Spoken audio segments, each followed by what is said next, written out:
This weekend, the most significant threat to Vladimir Putin's power in more than 2 decades ruling Russia. The leader of the Wagner private military group, an ally in the country's war in Ukraine, turning on Russia, criticizing leadership's justification for war, and ordering his soldiers to march on Moscow. However, the armed rebellion was called off after just 36 hours. Here with the latest is ABC's chief global affairs correspondent, Martha Raddatz. And Martha, I'm just curious, what do we know at this point about this deal that called off this march for justice?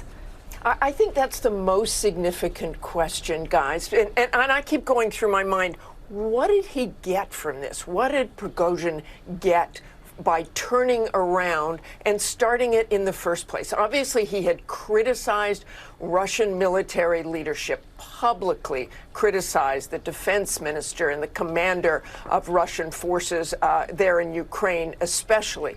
But he turns around.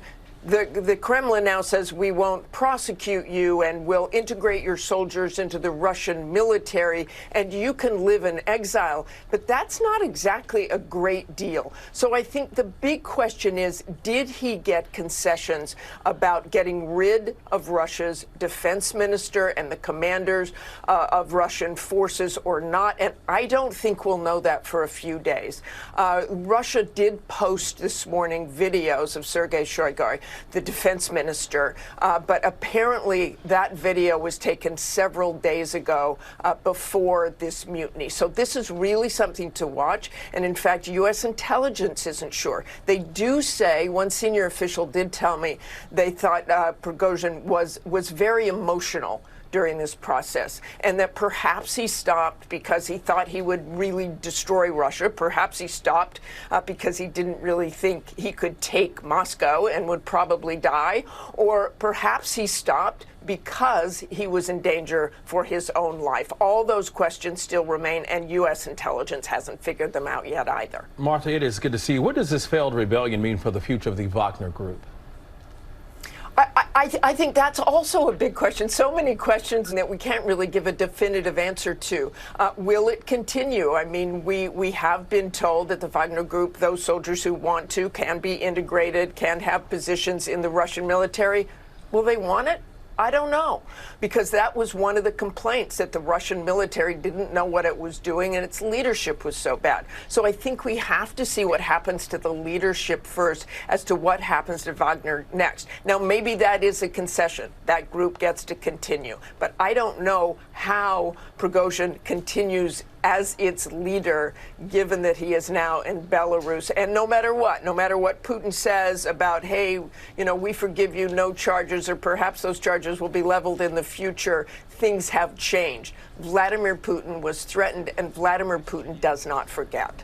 And let's go to that. Let's talk about Vladimir Putin. Does this all put Putin's power in question now? Boy, I think you're exactly right, Eva. It really does put his power in question. Having that column of soldiers, even though they turned around on the road, headed to Moscow for 36 hours, was absolutely stunning and a complete affront to Vladimir Putin's power. He will do everything he can in the coming days to make it look like he wasn't threatened, to make it look like he was in control. And again, they did turn around. So that's one score in Vladimir Putin's column. But this is all very bad for Putin. So what does this mean for the ongoing war in Ukraine? I think one of the things that U.S. officials, when this march first happened, were trying to convince Ukraine of and with their European allies is take advantage of this. No matter what happens, this is chaotic for Russia. This is chaotic for Vladimir Putin. So take advantage of this. And if you can move. So far, there really isn't any significant difference. But that's something we'll have to watch in the coming days as well, guys. So many things we'll be watching in the coming days. Martha Raddatz, thank you so much for being with us. You bet. Well, hey there, GMA fans. Robin Roberts here. Thanks for checking out our YouTube channel. Lots of great stuff here. So go on, click the subscribe button right over here to get more of awesome videos and content from GMA every day, anytime. We thank you for watching, and we'll see you in the morning on GMA.